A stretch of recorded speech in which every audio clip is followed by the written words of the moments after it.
बिस्मिल्लाहिर्रहमानिर्रहीम। आज मैं आप लोगों को योगियों के कुछ राज बताऊंगी।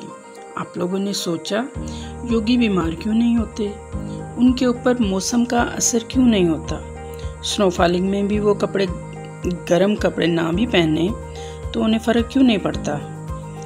एक तो ये बात कि उनके पास योग नॉलेज है, दूसरा वो अपनी बॉडी का अदराक भी रखते हैं, यानी उनको अपनी बॉडी से अवेयरनेस है।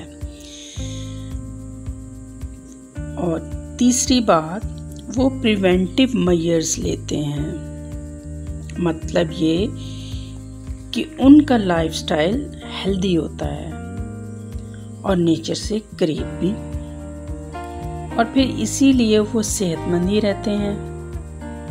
और अगर कभी कभार कोई मसला होता भी है तो योग नॉलेज से फ़ायदा उठाते हुए वो इनिशियल स्टेज पर ही इसका हल कर लेते हैं। मैं एक एग्जाम्पल से आप लोगों को समझाती हूँ। देखें, ये बात सिर्फ योगी जानते हैं कि हमारे दाएं नथने का ताल्लुक सूरज से है और बाएं नथने का ताल्लुक चांद से। इसलिए हमारे दाएं नथने से पॉजिटिव चार्ज और बाएं नथने से नेगेटिव चार्ज गुजरता है, और जब ये नेगेटिव और पॉजिटिव चार्ज आपस में मिलते हैं तो लाशऊरी दरवाजे खुलने लगते हैं, और इस तरह योगी बेशुमार फ़वाइद हासिल करते हैं। मसलन ब्रीदिंग ज़हनी अमराज और नफ्सियाती अमराज को तहलील करती है। पेट के अमराज में भी ये मश्क बहुत सूदमंद है, क्योंकि इससे पेट में तनाव की सी कैफियत पैदा हो जाती है, जिससे अंदरूनी अज़ा का दौरान खून तेज़ हो जाता है।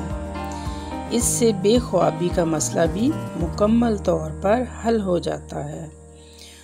फ़र्ज़ करें कि अगर किसी को नज़ला ज़ुकाम है तो अब योगी क्या करेगा। तो योगी सबसे पहले ये मालूम करेगा कि नज़ला ज़ुकाम गर्मी की वजह से है कि सर्दी की वजह से।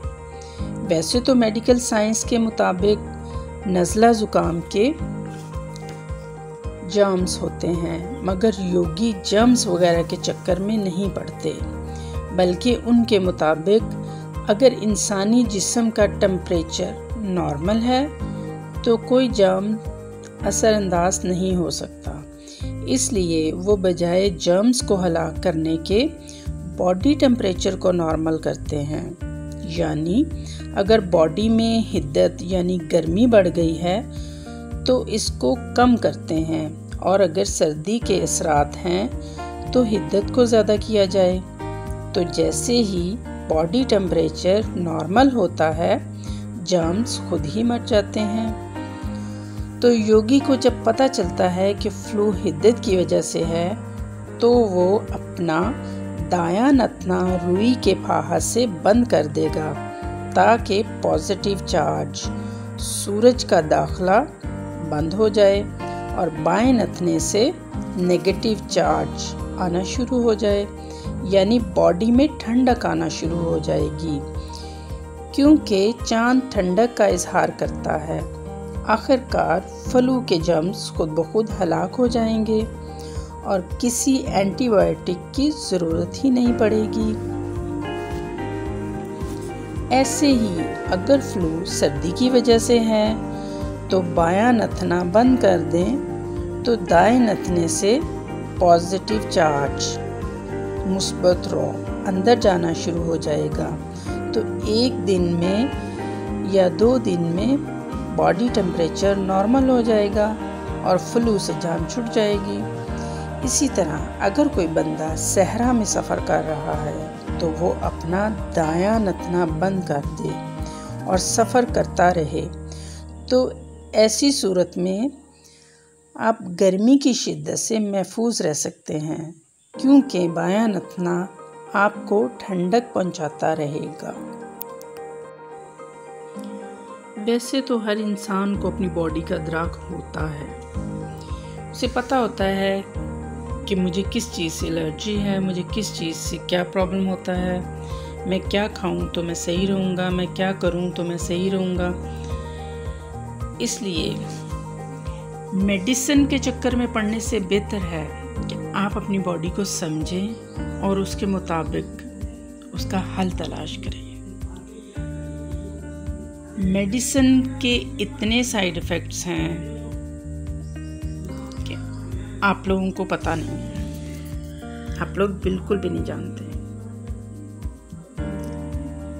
इसलिए खुदारा मेडिसिन से जितना दूर रह सकें उतना दूर रहने की कोशिश करें और अपने बच्चों को भी अभी से छोटी छोटी बीमारियों के लिए मेडिसिन ना दें।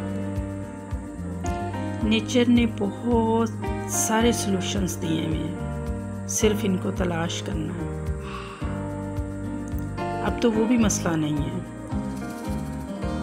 तलाश करने का भी मसला नहीं है। तलाश करके आप लोगों को प्रोवाइड किए हुए हैं ये सॉल्यूशंस। आप लोगों ने सिर्फ